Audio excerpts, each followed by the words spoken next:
It's a calling just as a teacher, a nurse, whatever role you play in hospice. It's definitely a calling that and when you feel it, you can't get away from it.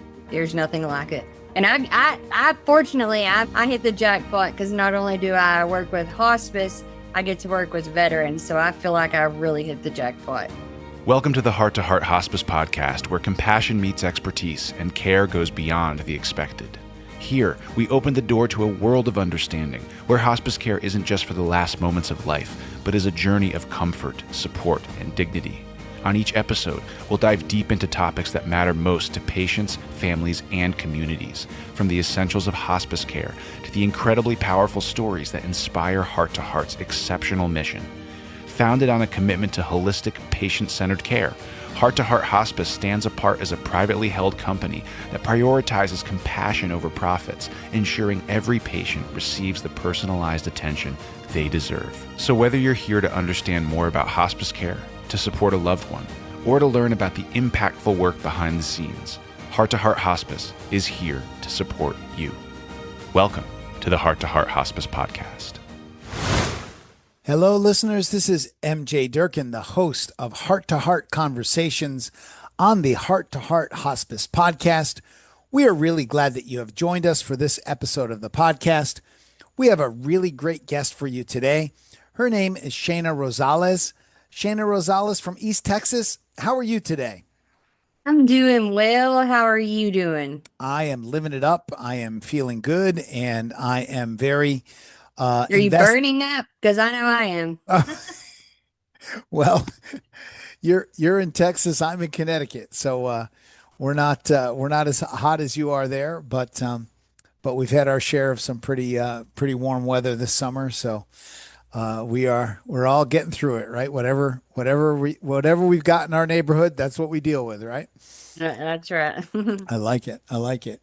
So Shana, tell me, do you have an official title at Heart to Heart Hospice?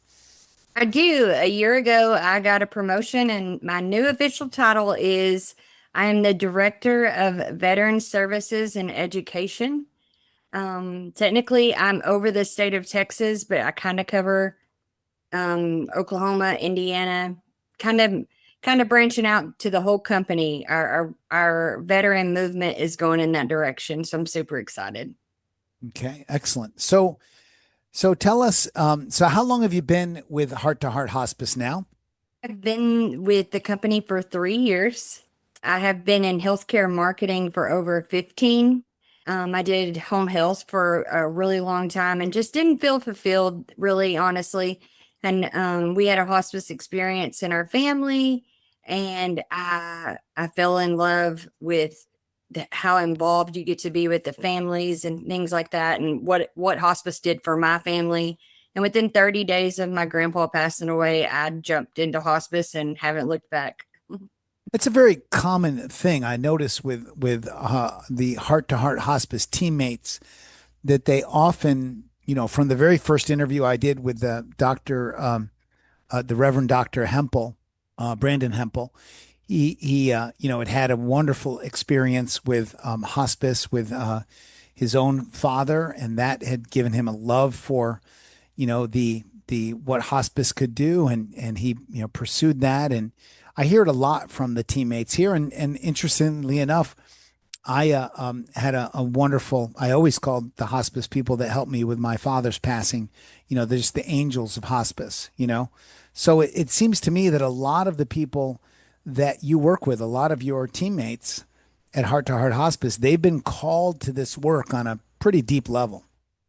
Absolutely. It's a calling just as a teacher, a nurse, whatever role you play in hospice. It's definitely a calling that and when you feel it, you can't get away from it. There's nothing like it.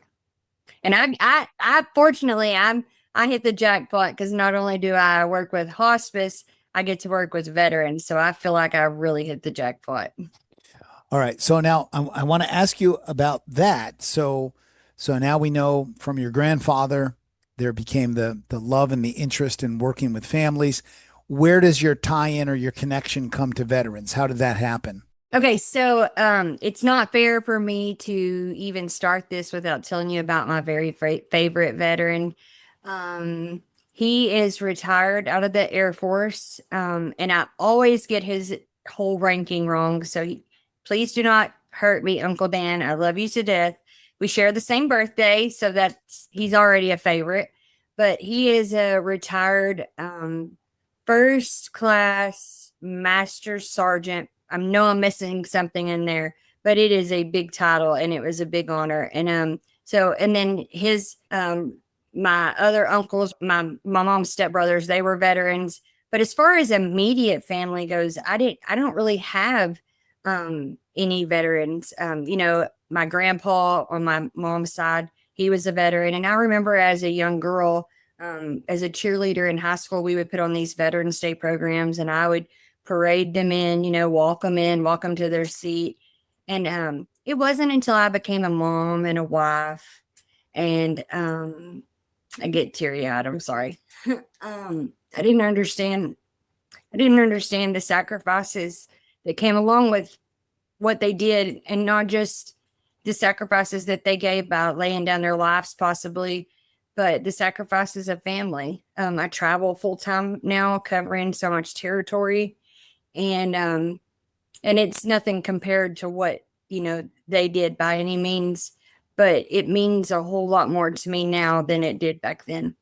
Well, I appreciate you, opening your heart, and I got a feeling this is going to be another teary-eyed episode for me too. So, uh, It's okay, uh, we can cry together. Virtual Kleenexes. nice. Virtual Kleenexes. I like it. Well, my father-in-law was a master gunnery sergeant with the Marine Corps, Oh well. and he fought in two wars, and he was in the Korean War, and he was not drafted. He was done with his service for the Vietnam War. And I said, Ray, why did you sign up to?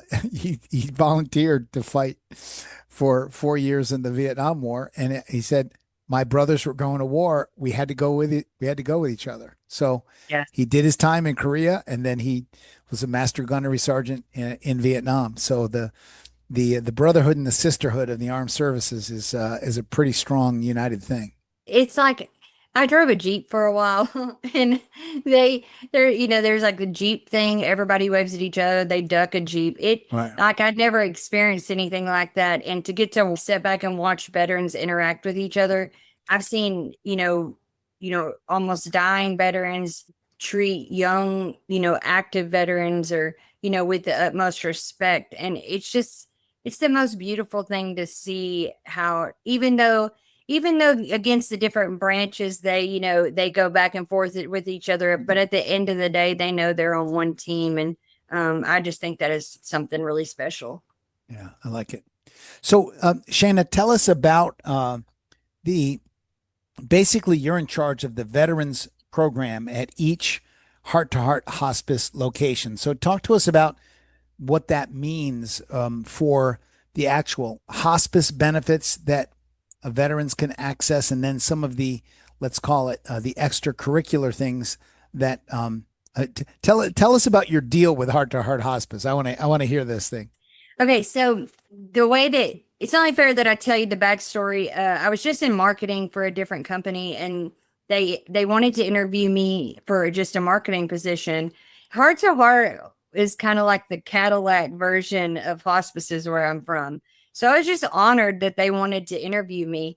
And they asked me what I did, and I started talking to them, and I started telling them how I worked with veterans and how much I loved it.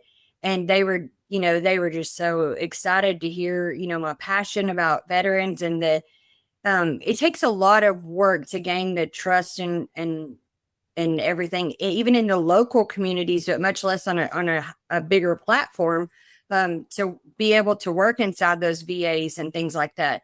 I was telling them all of the things that I did and that I love to do, and they just looked at me and they said, "We'll call you back." And I remember I got back in the car and I called my husband. I was like, that was the weirdest interview I've ever been in my life. And I was like, I don't understand. Well, they called me back and they were like, "We want you to be our veteran girl." And I was like, "What?" I just started bawling. I was so excited because I loved doing that, but I was in marketing, so I had a quota over me, so I couldn't Mm. concentrate on it full time. So to be able to take the sales and marketing aspect off of it and to fully devote my attention. So for a while, I became just the East Texas veteran specialist. So it was like Long Beach, Tyler, all the way up to Sulphur Springs, and down in those territories. And we started making some really great moves and really growing the programs. And they called me to the home office in Plano and they're like, "We want you to come down." And I was like, "Am I getting fired?" And they're like, I'm like, "Don't fire me in Plano. That's a 2 hour drive for me." And so they actually ended up offering me a promotion of the director of veteran services. And so I told them, the deal was that I was more than honored to be able to do that. But I told him, it was like, "Look, I know this is a business and I understand that, but you've got to be willing to let me help all veterans." I mean, it may be a 30-year-old veteran that you can clearly see is not hospice appropriate, but if he needs help, I want to know that I can take the time to help him. And they were like, 1,000%. And so they have been on board and supportive. And I mean, from the owner of Pelly Mitchell, all the way down to everybody at the local site, just so supportive of my passion and my goals and my dreams of what I want our program to be about. And so I get to help all veterans. And so I think it's the coolest thing ever. Well, this is great. This is some really heartwarming stuff. And so one of the things that you do is you whatever hospice benefits, of course, that a veteran, qualifies for with the end of life diagnosis and everything that has to be in place. And so you're providing that support to the veteran and to their family. We've talked about it on many podcasts. Somebody could be brand new listening to the podcast. Um, so let's talk about, kind of your interaction with the veterans on Yeah. the end to life idea. What kind of support do they get there? Well, I would tell you one really cool fun fact that you probably don't know, and a lot of people don't know that most hospice patients, 99% of hospice patients, when they come on service, they've decided to stop all treatment, right? Chemo, dialysis, all those things. They've decided they want to no longer seek curative care. They are seeking, comfort care. Right. So the only hospice patient that qualifies to do chemo, dialysis, those kind of things is a veteran. And a lot of people don't know that.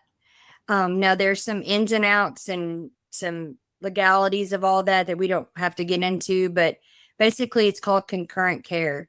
And I think it was in 2005, 2009. Don't quote me on that one. But the VA passed the Hard Decision Act. And basically, they didn't want a veteran to have to choose in between doing chemo and having the highest level of care in the home. And so they said, "You know what? We see the benefit in letting you have both." And so I think it is so cool that the VA is ahead of the times on Hmm. allowing those veterans to have that concurrent care. And, your company does have to have a contract with the VA, which we do, of course. Sure. Um, and so we're able to, a lot of times those patients are doing those treatments, not for curative, but for symptom management, Right. like the chemo it helps manage the symptoms, the dialysis helps manage the symptoms. And so we're able to help those veterans have concurrent care. And I love to talk about that because so many people, I've had VA people actually argue with me and say that doesn't exist. And I'm like, hold on, let me pull va.gov up. It does exist. And they're like, "What?" And so that's something that we do. As far as the benefits go, we obviously we have we are able to take just VA pay because we have the national contract. We obviously take Medicare, but we do some really cool things as far as a company. We're involved with the We Honor Veteran program, and that's through the National Home Care Alliance. and we there's levels that you go on, and several of our offices are level 5, and they're revamping it to be just colors now. But we do things like in the communities, assisted living nursing homes, we do coffee clubs. Our reps and our volunteers, they do coffee clubs. We do veteran pinnings. So it doesn't just have to be Veterans Day. Let's say they get 2 or 3 new move-ins in an assisted living, and we'll go do it. We'll go do a pinning program. We do final salutes, which you're well aware that I'm very, very passionate about. Um, so I don't know if it's a good time to tell you about it or not. Well, not just yet, because I want to get into that. So I jumped the gun. They call me geeky because I get so excited. that's okay. I like your passion. I like your passion. I'll rein you in a little, East Texas, Yeah, and you it's might just have let me. to. Yeah, I'll rein you in, and you just yeah. So all right. So now one of the things that you do is that you so talk to me about, other than the hospice related stuff, which, and by the way, that's a genius thing that you talked about, this concurrent care. I've never, it's probably the first time I ever, and I have some good friends of mine that are veterans of the Cold War. And one of them who's, I've driven him a lot to the VA hospital in Connecticut, and he's got a lot of issues. And so I know a lot about the VA, and it's very rarely talked about in glowing terms, the VA. But you just gave the VA a compliment. I So did. They are so ahead of the times on this, on that, and I hope everybody else gets on board with that because it's genius. Those patients already need that higher level of care because of their diagnoses, their terminal diagnosis. So we're able to keep them in the home versus having to go to the ER or go to the doctor as much. We're able to keep them home as much as possible while they're still able to get that symptom management control. So yeah, so I agree with you. That's a genius thing. Congratulate, kudos to the VA. Excellent, yeah, excellent. yeah, Shana from East Texas says, "Good job, VA." Now, yes. the other thing that you do, because it's not just hospice related, is you've helped people. Um, talk about the there's a cream that veterans use, and you talked about what it does to their clothes. Talk to us about that. Yeah, so I know a really good friend of mine. He's a veteran, and he was exposed to some kind of toxic burn pit or something like Yeah, that. And there's a certain cream that he has to use. And in the summertime, I guess being in Texas, I don't know. right. However it works, it ruins his clothes. And so he gets a clothing allowance based off that injury.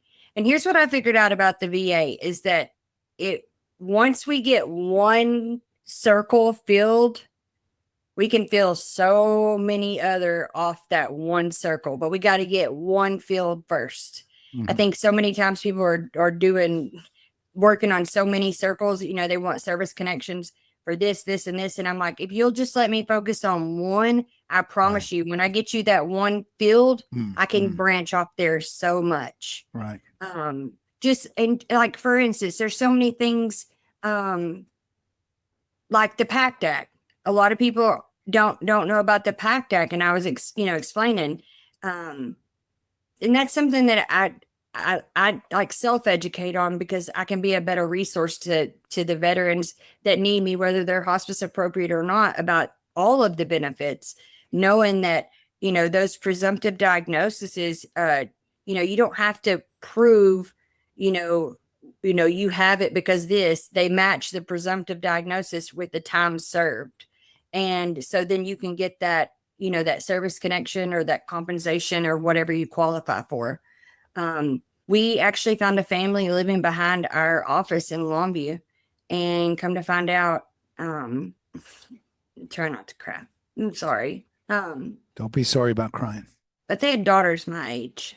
They were a young family, and they were homeless. They had lost their home in a fire, and he was a veteran, and they had enough money basically to stay in like a cheap like weekly rent hotel, but like the last week of every month they had to live out of their car. And the little girl wasn't able to be in school because of, the dynamics and stuff.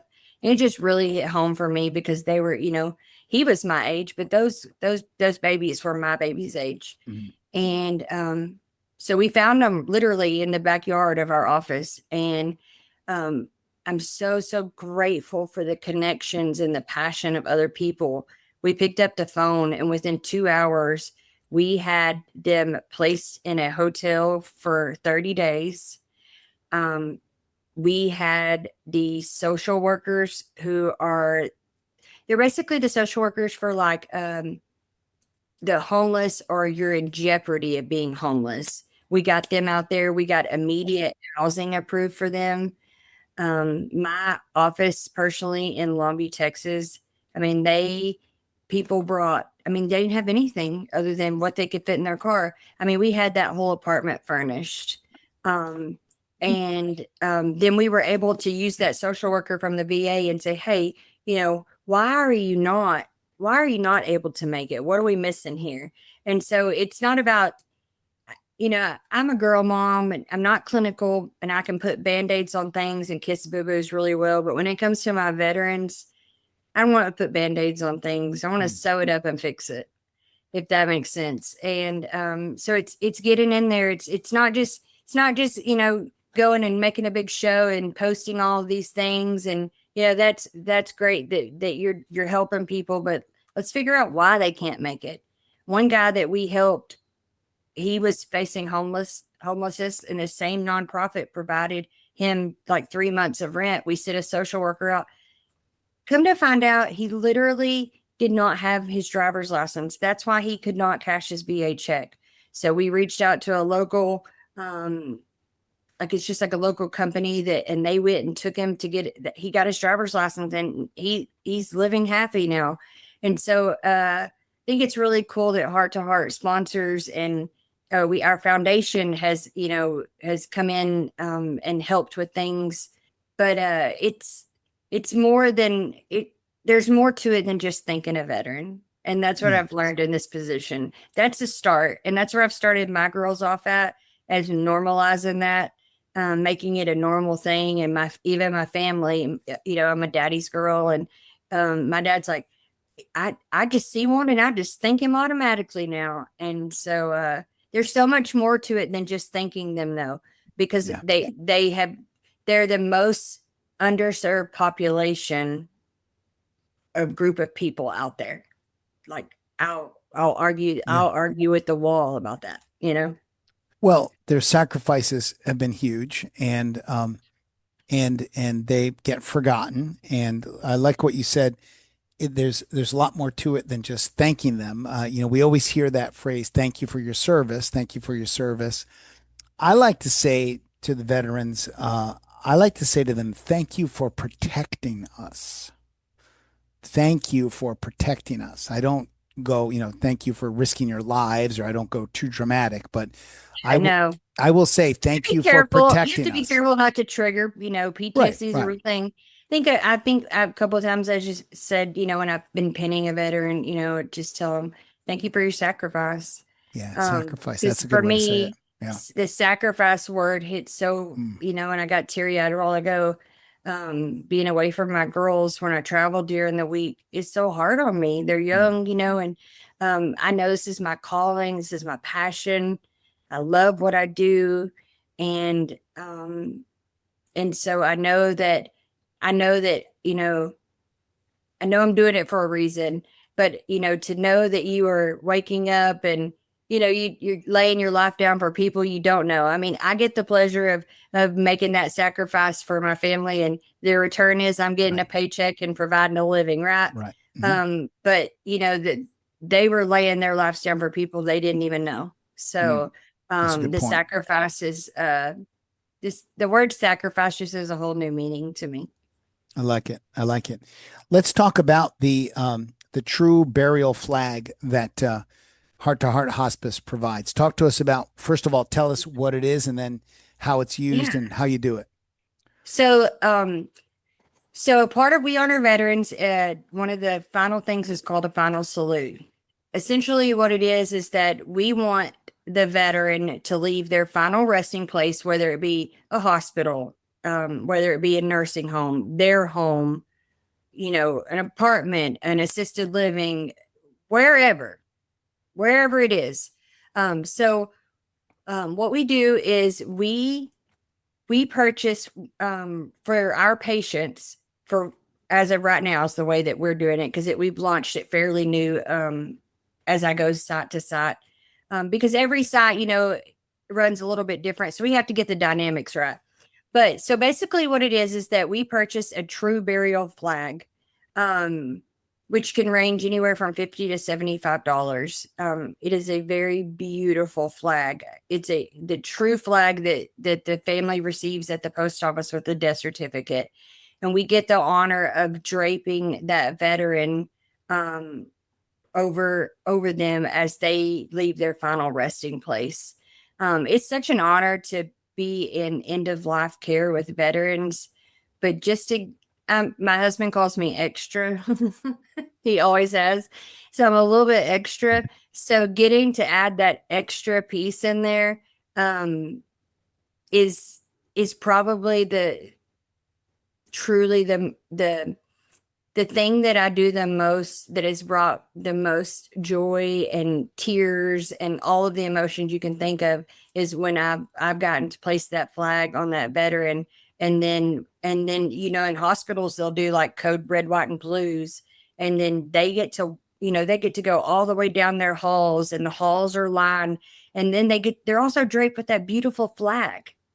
The cool part is that flag stays with the veteran, and then if the family is doing a funeral or memorial service or however they're doing it, it will stay draped on that veteran. Or if they're being cremated, the funeral home then folds the flag appropriately, a sevenfold, and then that flag is given to the family. So, fun fact is every veteran is provided one flag um, through like the post office with the death certificate. And that could take, anywhere from, 15 to 13 days for that whole process to happen. Well, most people have memorials and funerals and those kind of It's already things done. prior to that. It's already They're not, passed. and not only that, but you got all your family in at one time, right? Right. Um, and so we want them to have that flag right then. We don't want the burden and the stress of going through a hard time as is trying to figure out a flag. So then they get two flags. So they'll get the post office flag and then they'll have the flag from us. And so if you've got a living spouse and a son or a daughter, or you have just multiple children that are living, we don't have to fight over the flags. I mean, we've even Yeah. provided an extra one on top of it Hmm. because those families sacrificed in a way that we'll never understand. Right. And they don't always get the honor and respect that they deserve as well. Those spouses and those kids, the things that they missed out on having, a veteran as a mom or a dad. And so I think it's important that we honor them, in that way too. So I'm telling you, and I hope one day that we get to meet and that you get to come and be a part of a final salute with me because there's just, I mean, I talk for a living, I talk nonstop, but there's just, you can hear a pin drop. There's just nothing like it. Mm. Mm. It's a great end of life honor, right? And that's the way it should be. You know what I mean? I mean, that's the way it should be. And I know not everybody can provide those flags, but I hope somebody from a nonprofit or some millionaire hears this and he wants to provide flags for every veteran, out there because they deserve it. They Hmm. deserve to leave at the highest honor with the utmost respect. Because we're here at being able to have this conversation today because of their sacrifice. Right. So Right. And have their nation's gratitude. Right. yeah, Yeah. Tell me about a pinning ceremony. What is this pinning and giving them certificates? And you've got a yeah. you've got a fun grin on your face as I'm asking you about this. So tell me what does the pinning ceremony look Pin- like? Pinning ceremonies are so much fun. So it starts with American flag, a pin.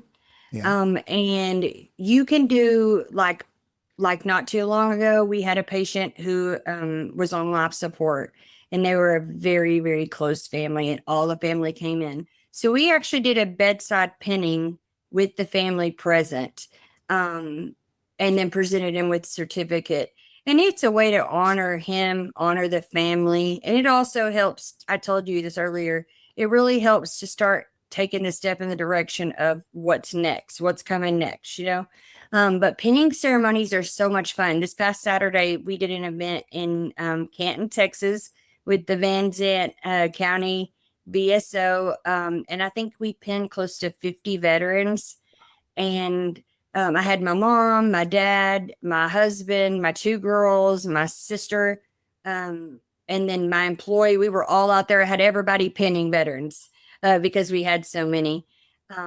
But it basically is just a token of our appreciation as in a reminder of that maybe they're struggling with PTSD. Maybe they, maybe they have felt forgotten, whatever the case may be. It's just a token of just say, hey, we appreciate you, we see you, we honor you, and we thank you for your sacrifice. And just take this and know that we are here for you. And then we do certificates, and we write their names on them, and it has every branch listed on the certificate, and we get those through We Honor Veterans. And then I sign them, we date them, and so this past Saturday we did certificates and pins. And I'm really big about, like, why are we only honoring veterans on Veterans Day? Like, that drives me crazy. Like, I mean, it's not a birthday, you know what I mean? It's a Right. sacrifice. And I mean, it's bigger than a 1 day a year thing, And so my kind of goal is to take holidays and put a veteran twist on them. So this year we did our first Valentine's for Vet campaign. We did it kind of small to see how it went. But in my extraness that I already told you about, I found heart-shaped American flag pins. And so then we reached out to the local schools, and they made Valentine's cards for vets.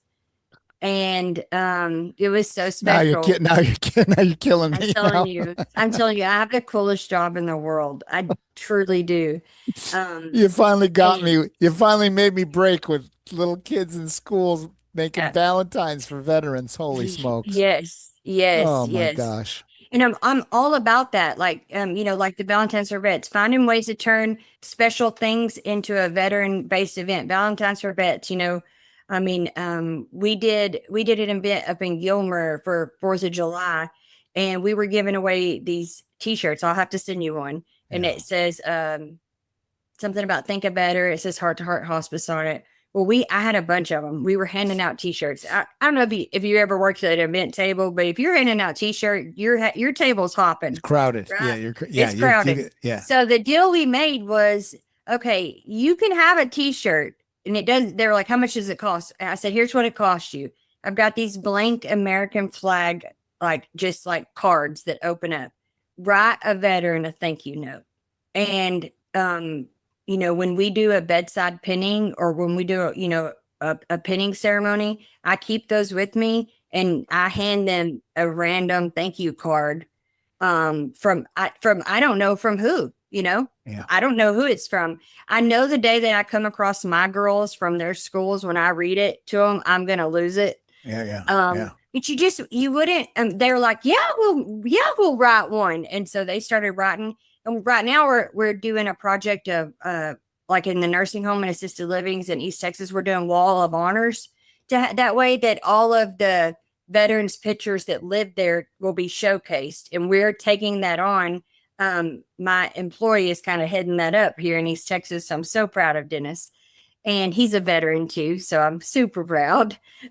And so our goal was, we wanted them, when they come by and see, their name on the wall, it's cool for them to be able to take a heart to heart pin. That's great. But how can we take it one step further? And I was like, I got it. So these thank you cards that we're having done at these events, for a t-shirt, we're setting up a little box where when the veteran comes by, they can pick one up and read a thank you note. You're killing me. You're killing me, Smalls. You're killing me. I'm sorry. Yeah, I I like it. seriously love what I do. I mean, I really do. And I just, 22 veterans a day take their lives, and um, that's 22 too many. Yeah. And if there's something we can do by being out in the heat, working an event and trading a t-shirt for a thank you card, and it changes the trajectory of somebody's life because of that, then sign me up all day, every day. Oh, I love it. I love it. So good. So good. As Shayna, as we go to kind of bring this train back into the station a bit, uh, kind of talk to us about what you might call like an open letter to the veterans. What would you say to them all? I would tell them thank you. I would say thank you for your sacrifice. I don't know that I'd be a mom today if you hadn't made the sacrifice you made. I don't know that I'd get to have Sunday dinners with my family. But more importantly, want them to know that I know you're frustrated and I know you feel forgotten at times, and you want to throw your hands up in the air, because as great as the VA is, I told you about, it can be a very, very hard process to work. Um, and there's people out here who care about you.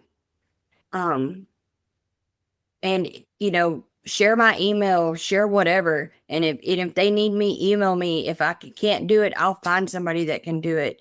I don't want a veteran to ever forget the fact that there's people out here that when we say thank you for your service, thank you for your sacrifice, that we mean that from the bottom of our heart.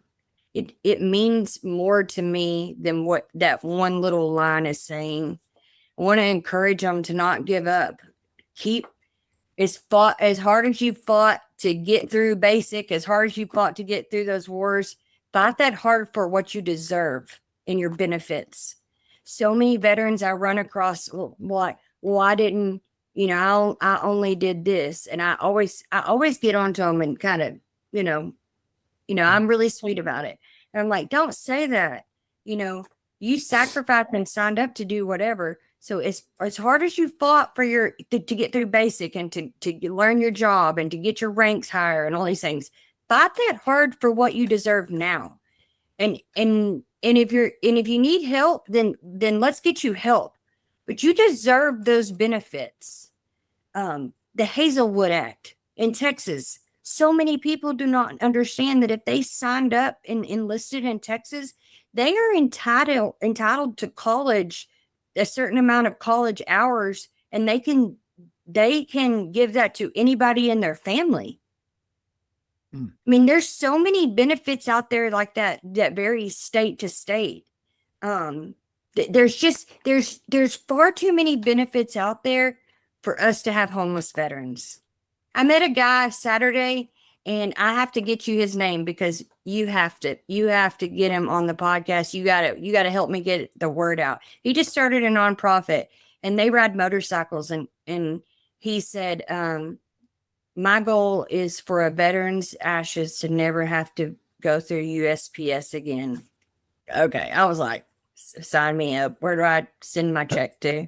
Yeah, You yeah. know, and he was like, you would not believe how many veterans, whether unclaimed or maybe they are claimed, that the families can't afford, to get them any other way. And he said he had the vision to start this nonprofit of they're going to go ride and pick them up and deliver them. So that's my next thing to get involved in, because I think that is the coolest thing. You're right. He's exactly right. They should not be going through USPS. I get a little excited about it, but um, it's just things like that. I want them to know that there's people out there like that are working on their behalf that maybe they don't know. Maybe they don't know about Schana Rosales. Maybe they've never heard about me. Maybe they've never heard about how great Heart to Heart is, and that it's not just about them coming on hospice and us making money. It's about getting it right and doing it right. And so I just encourage them to don't give up on everybody. Give somebody a shot to earn your trust. And and fight for what you deserve. Well, Shana, that about does it for me. I'm cooked. I'm gonna go off and ball when Cook, this thing's cook. over. You sound like my girls. Um, They're always saying new terms, and I'm like, what is it? I'm only gonna be 39 at the end of August, but I feel way older.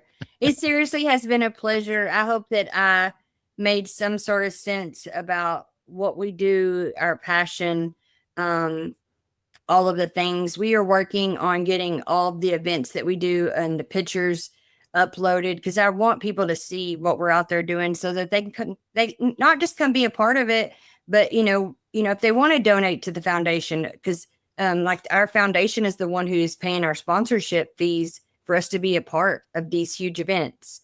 And so I really have enjoyed this. I was nervous, but I relaxed. You could tell I started talking a lot.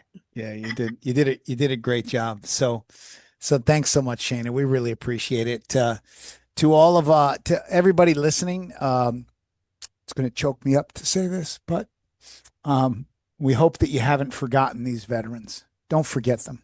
They don't deserve to be forgotten. They deserve to be remembered and to be honored. That being Amen to said, that. amen to that. And so, to all of our listeners, we thank you so much for listening. Remember that Heart to Heart Hospice services are available all throughout Texas, Oklahoma, Indiana, and Michigan. And apparently, an expanded veterans program is coming to a city near you. I know that's right. That's coming. It's coming. And so remember that wherever you are in the country, you can go to the internet. You can look up Heart to Heart Hospice. There are many great resources on the website, the blog, interviews, all kinds of great things are there. You can find out where you can talk to bereavement counselors, pre-bereavement, post-bereavement, legal help. Oh my gosh, like Heart to Heart Hospice is like a repository of just, I'll say it, geniusness for, help with very, very tough end of life issues and apparently other issues as well. If you are listening to the podcast, please do me a favor. And whether you're a listener or you are if you're a Heart to Heart Hospice teammate, please write a review. Go on Google or ChatGPT, figure out how to write a review for this podcast. And then whatever podcast service you're using, Spotify, Apple, Pocket Cast, Anchor, Overcast, Downcast, WeCast, whatever, write a review of how much you love the podcast and give it, please, a 5-star review. When you do that as a teammate of Heart to Heart Hospice or as a listener or somebody who has benefited from Heart to Heart Hospice, it bumps the podcast up in the ratings and it gets seen. The podcast services show it to more people. So please, do your part. Have a heart. Remember the old give blood is have a heart, give some blood. Have a heart. Rate our podcast. Have a heart for Have Heart to Heart. have a heart for Heart to Heart. I need to submit that logo. That's Yeah. a jingle. Yeah, it is. It's good. That's good. There's no extra charge for the marketing that happens here on the podcast.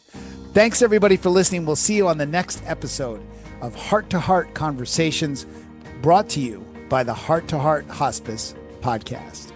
That concludes this episode of the Heart to Heart Hospice podcast. Be sure to check back regularly for new episodes and get connected to our guiding principles and our commitment to patient-centered care. We'll see you on the next episode.